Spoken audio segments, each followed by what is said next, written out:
દોસ્તો, વિશ્વના સૌથી ધનિક વ્યક્તિ મુકેશ અંબાણીનું નામ તો બધાએ સાંભળ્યું હોય, પરંતુ બહુ ઓછા લોકોને ખબર હોય છે કે એમને પણ ટક્કર આપે છે દુબઈના શેખ. શું છે હકીકત એ જાણીને તમને પણ નવાઈ લાગશે. આખરે દોસ્તો, આજના વિડીયોમાં અમે તમને જણાવીશું કે આખરે અબજોપતિ મુકેશ અંબાણીની સાથે આ દુબઈના શેખ મોહમ્મદ પણ પોતાની મોટા ભાગની આવક ક્યાંથી ઊભી કરે છે અને આજે મુકેશ અંબાણીને ટક્કર આપે છે.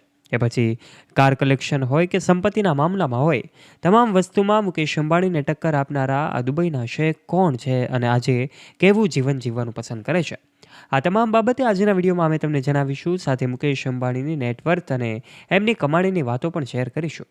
માટે આજના વિડીયોમાં આગળ વધીએ તે પહેલાં આપ અમારી યુટ્યુબ ચેનલ ઉપર પહેલીવાર આવ્યા છો અને વાલા દોસ્તો, હજુ સુધી આપે અમારી ચેનલને સબસ્ક્રાઇબ નથી કરી તો આજે જ નીચે રહેલું બેલ આઇકન દબાવીને સબસ્ક્રાઇબ કરી લેજો અમારી યુટ્યુબ ચેનલને. સૌથી પહેલાં વાત કરી દઈએ કે એક અબજોપતિ મોહમ્મદ પોતાની મોટા ભાગની આવક રિયલ એસ્ટેટમાંથી ઉત્પન્ન કરે છે. આ દુબઈના શેખની વાત છે. એને વિશ્વના સૌથી પ્રખ્યાત રિયલ એસ્ટેટ ડેવલપર્સમાંના એક તરીકે વર્ણવવામાં આવે છે. તો બીજી તરફ મુકેશ અંબાણી પણ વિશ્વના સૌથી ધનિક વ્યક્તિ છે અને મુકેશ અંબાણીનું કાર કલેક્શન પણ ખૂબ મોટું છે. આ સાથે જ અલગ અલગ જગ્યાએ માત્ર ભારતમાં જ નહીં પરંતુ વિશ્વના અલગ અલગ દેશોમાં પણ એમની પ્રોપર્ટી આવેલી છે. એમાં દુબઈમાં હોય કે પછી અમેરિકામાં હોય, મુકેશ અંબાણીનો એન્ટિલિયા બંગલો પણ ચર્ચિત છે. તો દુબઈના શેખ પણ કોઈ કમ નથી. એમણે દુબઈને વૈશ્વિક શહેરમાં વિકસાવવામાં તેમજ અમીરાત એરલાઇન, ડીપી વર્લ્ડ અને જુમેરા ગ્રુપ સહિત અનેક સરકારી માલિકીની સાહસોનું લોન્ચિંગનું નિરીક્ષણ કર્યું છે. આજે મુકેશ અંબાણીને પણ ટક્કર આપનારા આ દુબઈના શેખ કે જે એક દિવસની કમાણી જાણીને પણ તમને નવાઈ લાગી જશે. એમણે અનેક પ્રોજેક્ટના વિકાસની દેખરેખ પણ રાખી છે. એમણે વાત કરવામાં આવે તો એમણે પામ આઇલેન્ડ્સ અને બુજ અલ અરબ હોટેલ જેવી અનેક એવી હોટલોમાં પણ એમણે નિરીક્ષણ કર્યું છે. તેમજ બુજ ખલીફા વિશ્વની સૌથી ઊંચી ઇમારત છે, એમના વિકાસની દેખરેખ પણ આ દુબઈના શેખે કરી છે. તો મુકેશ અંબાણી એન્ટિલિયા બંગલો પણ કોઈ કમ નથી. વિશ્વનો સૌથી મોંઘો બંગલો ગણવામાં આવે તો પણ એ ખોટો નહીં હોય, કારણ કે એમની કિંમત 15,000 કરોડ રૂપિયાની આસપાસ છે, જેમાં અંબાણી પરિવારના તમામ સદસ્યો રહે છે. લક્ઝરિયસ સુવિધા ધરાવતો આ બંગલો 27 માળની ભવ્ય ઇમારત છે. એમાં 27મા માળે અંબાણી પરિવાર રહે છે.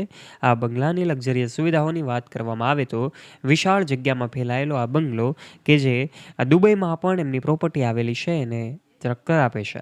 જી હા દોસ્તો, મુકેશ અંબાણીના દીકરા અનંત અંબાણીની દુબઈમાં પણ ઘણી બધી પ્રોપર્ટી આવેલી છે અને આ પ્રોપર્ટી પણ મુકેશ અંબાણીના એન્ટિલિયા બંગલોને ટક્કર આપનારી છે.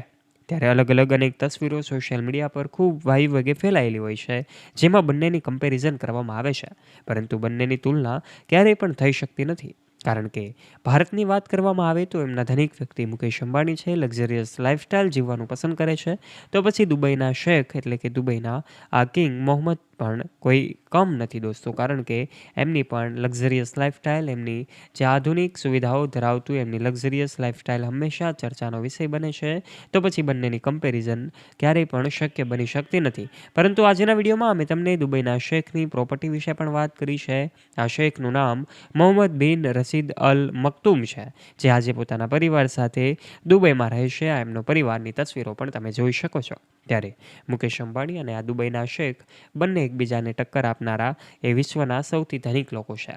ત્યારે તમને કોણ લાગે છે અમીર, કોણ હોઈ શકે છે? નીચે તમારું મંતવ્ય કમેન્ટ કરીને જરૂરથી જણાવજો. જો તમારી માહિતી અને જ્ઞાનમાં વધારો થયો હોય અને આ વિડીયો પસંદ આવ્યો હોય તો વિડીયોને લાઇક કરજો, તમારા ફ્રેન્ડ્સ સાથે ગ્રુપમાં શેર કરવાનું ના ભૂલતા અને આવા ઇન્ફોર્મેટિવ અને રસપ્રદ વિડીયોઝ નિહાળવા માટે આજે જ નીચે રહેલું બેલ આઇકન દબાવીને સબસ્ક્રાઇબ કરી લેજો અમારી યુટ્યુબ ચેનલને. ધન્યવાદ.